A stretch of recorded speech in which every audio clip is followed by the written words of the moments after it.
Hello, welcome to this new video. We're going to be doing something different today. I'm going to be solving puzzles, going to be doing a puzzle streak run on Lichess. And the point is that I'm going to explain how the solutions are found, well, presuming that I will be finding them.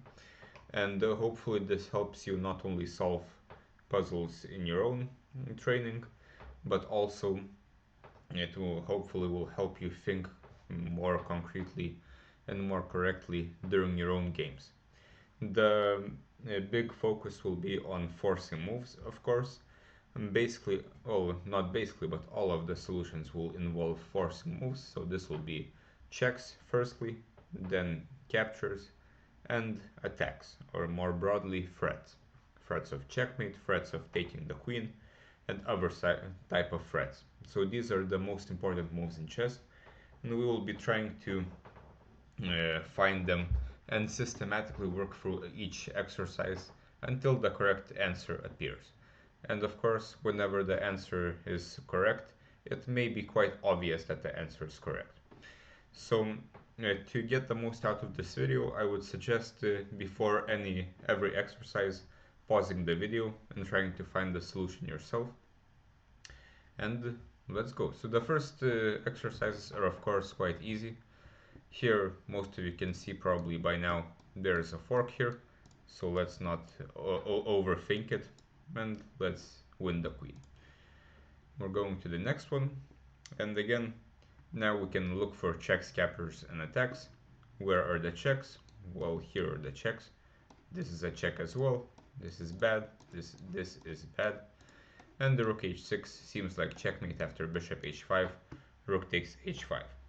And this is also a thing when we're solving exercises, it's important to get the whole solution correct before making the first move. So here I already see that bishop h5 is the only move. And of course, in a game we would understand that now we have to take the bishop. But it's not always so simple, as we will see later. So okay, now again, we'll look for checks, captures, and attacks. I see one check. And after this check, white has a couple of options. He could take the bishop, and I guess I would take here with the queen. Then he will go king f1. One more thing, let's not try to use arrows, because in real games, well, at least in OTB games, we can't use arrows, so this is kind of cheating. So after the queen goes to h2, black again should look for forcing moves. And what checks do we have? Well, there's queen h1, but this is not the only check. We shouldn't just focus on this. There's also bishop to b5, and if white goes c4, which seems like the only move, we will take with the pawn, and we will continue threatening checkmate. The point is that if white blocks with the rook on e2, then the queen will go to h1 with checkmate. So I know this is the correct solution because the other candidate move of king h1 runs into checkmate in one move. So let's give this answer. Now I want to play queen h2, and it didn't ask, but I think after king f1, bishop b5 is the answer. Okay, next, another rather simple one. This is the only check in the position.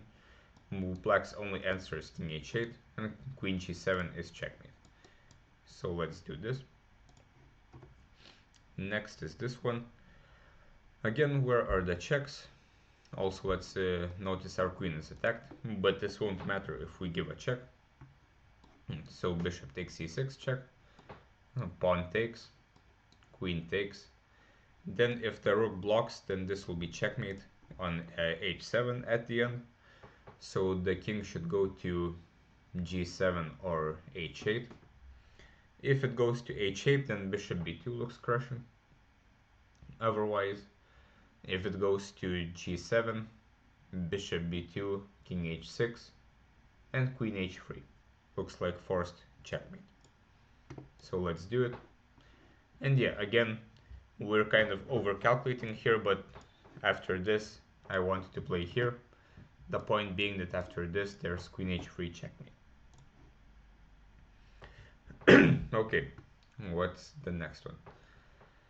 Checks, queen h2, rook g1, bishop c6. So queen h2, I don't see a follow-up. Rook g1, no follow-up. Bishop takes c6. I guess he would give up the rook, and after I take back, I will have two knights up. If he doesn't, if he goes here, then I will have 3 pieces for a rook. And it seems that white isn't in time to create threats. So I will just do this, and it seems black is winning. Next. Now black is trying to promote his pawn. So this isn't much of a tactic, but more of a endgame. Though of course in endgames tactics are as important. Here the correct solution should be to eliminate this pawn with a fork on c7. These are the only checks. This one doesn't do much, but this one seems to fork the 2 pieces. This is quite a standard one. The question is whether or not we should go to a pawn endgame. This is always important in chess, and here the answer is we shouldn't, because our pawn on b4 will be a queen faster than white's pawn. So this is important to calculate. So when we take the rook, he will take back, and then both pawns are 3 squares away, but they're on the same file and ours is faster. So b3, b6, b2, b7, queens, and if he queens, we will take it.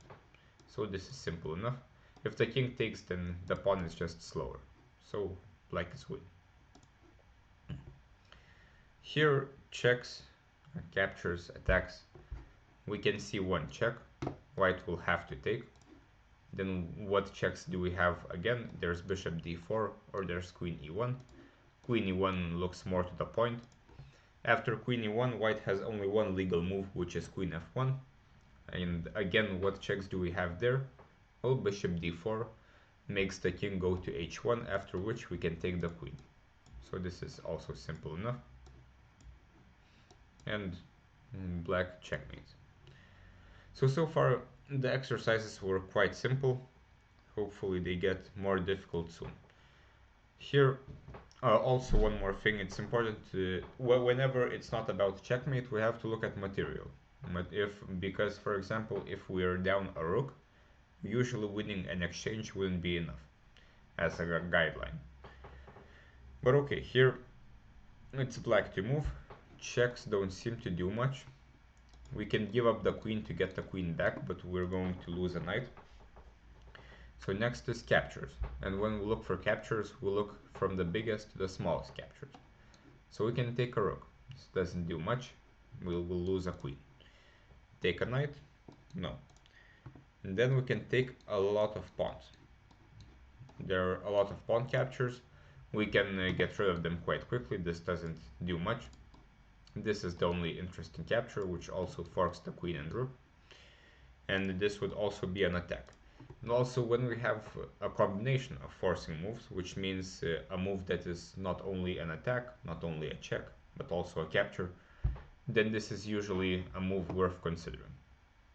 And here, this not only attacks the queen and rook, but it also attacks checkmate. So I think this is the answer. White can go queen d2, he can go a lot of other moves as well. And here the simplest solution is to take and take the exchange. And we will have a rook for a knight. This is a nice one. Checks, captures, and attacks. Where can white win? And again, the only check in the position is queen h6. So we have to check it, no matter how much we like or dislike our queens. Queen h6 here ends in checkmate. A very nice pattern. The pawn is preventing the king from going to g6, and the bishop controls the rest of the squares. So it's very important not to miss these kind of checkmates in our own games. Okay, here there are basically no checks. Captures here or here, nothing else. So these captures and checks don't do much. So we're left with attacks. What can we attack? We always start with the biggest pieces.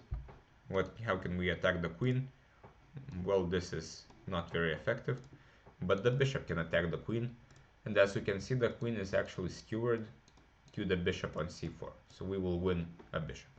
White tries this fancy move, bishop b3, which should have been considered by me. And here the correct move is queen b3, because if we take the queen, he will take ours. But now we can take back and we are a bishop up. Checks, captures, attacks. There aren't many checks. This gives up a rook. This gives up a queen. This is the only kind of safe check. White has a couple of candidate moves, but after any move we will give the same check, which is rook d1. So if rook f2, rook d1, if king f1, rook d1, if king h1, also rook d1. And this will be a fork on the king and queen, and white cannot do much about this. We should kind of be careful of background checkmates, but it seems white doesn't have time for this. Importantly, the rook on c1 will guard c8. So let's go here. Rook f2 is played, but this simply lets us win the queen. Okay, what's next? Let's try to solve this one. Same method as always, checks, captures, and attacks. Where are the checks? Queen h4 or pawn to h4. Queen h4 doesn't seem to yield much. h4. White has only one legal move, which is king f3. We can check further. Where are the checks? Queen f6. If white blocks, we will take it. So he has to go to e2. Then what? Again, checks, captures, and attacks. It seems queen f2 is a nice check. White has to go to d3. And then what? Then we can give some checks like queen d4. And then the king goes back to e2. So it's not clear yet. So we have to look for more candidates at some point. So firstly, here checks, captures, and attacks. Not really any captures. There are some threats of checkmate, for example, like this, but it seems too slow. So I will spend more time on h4. So h4, king f3. This is guaranteed to happen. Queen f6, king to e2. And at this point, knight to f2 is a nice move, forking the queen and the rook. And the knight, I can tell, will not be stuck on h1 because I have the g3 square. So I will win a rook, so I will be an exchange up. So I think this is the answer. h4, queen f6. And they're not asking me anything else, but after this I think knight f2 is good enough. But queen f2 might win as well. So okay, now we have a 1400 rated puzzle. This is a very standard pattern. And again, this is an endgame, but in endgames tactics are still very important. So checks, there's rook b1. After king h2, there's no obvious continuation. Captures, I will lose my rook. Next is attacks. What can I attack?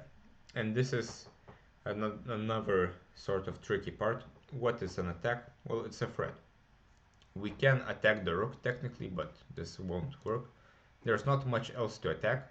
We can attack the pawn on g2 with king g3. But this move king g3 also creates a threat of checkmate, which means white has to react somehow. And after king g3, white is not in time to put his rook on the first rank to avoid checkmate, and his king cannot run away with king g1, rook b1. So this is the answer. Now, if white got to move, he will go here, but he's not in time.